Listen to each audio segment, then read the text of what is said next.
In October of 2025, Steve Bannon had claimed that President Trump will have a third term and he'll be elected again in 2028.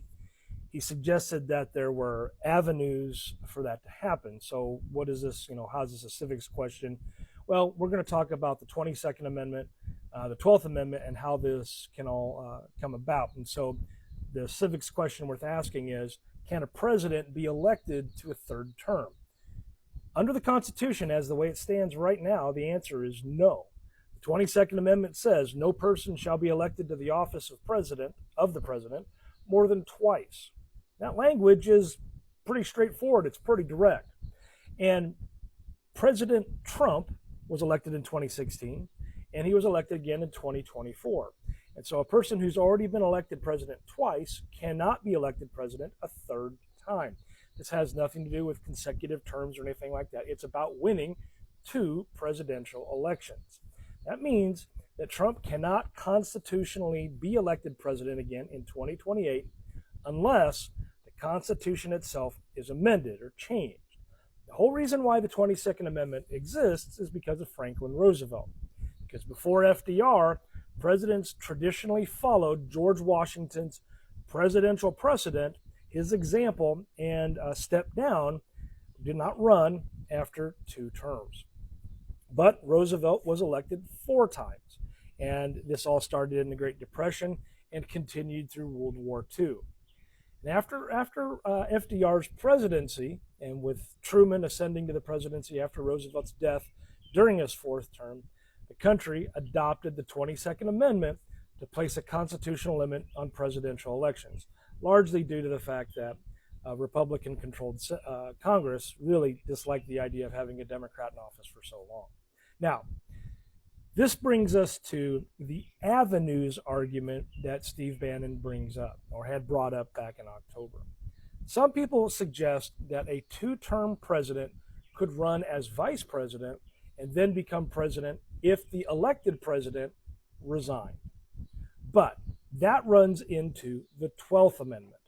The 12th Amendment says that no person constitutionally ineligible to be president can be the vice president. So, in effect, you have to be eligible to be the president in order to run and be the vice president as a vice presidential candidate. So, for example, you've got to be 35 years old, you have to have lived in the United States for 14 years, and you have to be a natural-born American citizen. So, if someone is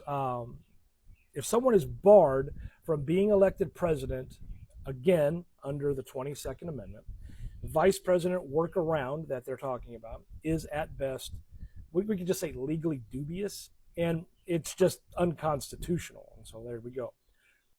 There are others that suggest a former president could become Speaker of the House of Representatives, or they could hold some other office in the presidential line of succession and then move into the presidency through the line of succession under the Presidential Succession Act.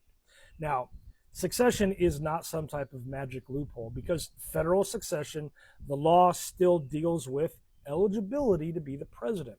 So, any attempt to use resignation, appointment, or succession as a planned end run around the 22nd Amendment would almost certainly create an immediate constitutional crisis. It's unconstitutional. So, for example, if we have someone who's already in the cabinet and there is a calamity where the president, the vice president, Speaker of the House, President pro tempore, and the members of the cabinet are all wiped out except for one person, that one person isn't constitutionally eligible to be president, they cannot ascend or succeed to the presidency. And so the only clear constitutional path to a third term, elected term, would be to amend the Constitution. Now, of course, that all falls under Article 5 of the Constitution. That would require a proposal by 2/3 of both houses of Congress, or a convention called by 2/3 of the states. That would be the proposal stage, and then the ratification stage would then involve approval by 3/4 of the states, like 38 out of the 50 or so. Now, so you're saying there's a chance, right? It's not impossible in theory, but it is intentionally very difficult. I mean, just to get the ball running now on a constitutional amendment, getting it proposed, and then approved by both houses of Congress, and then ratified by the states would be an amazing set of political circumstances, because the president has nothing to do with the amendment process within the Constitution. The president can't put their hands on, other than to offer to the Congress a possible proposal or a proposal to the state conventions. So until that constitutional amendment comes along that allows the president to be elected to a third term or eliminates the 22nd Amendment, the rule of law here is pretty clear. No person can be elected president more than twice. So this isn't about whether someone likes Trump or dislikes Trump. This is not about whether voters support him. This is actually about constitutional limits. And in a republic, the will of the people is what matters. But the will of the people operates through constitutional guidelines, through constitutional rules. And that's the entire point of a constitutional government. The president does not get to override the Constitution. A political movement does not get to override the Constitution. And popularity does not erase a constitutional amendment. So, long way of getting here. Can Trump be elected to a third term in 2028? Under the Constitution, as it exists right now, that answer is no, full stop. 22nd Amendment forbids it.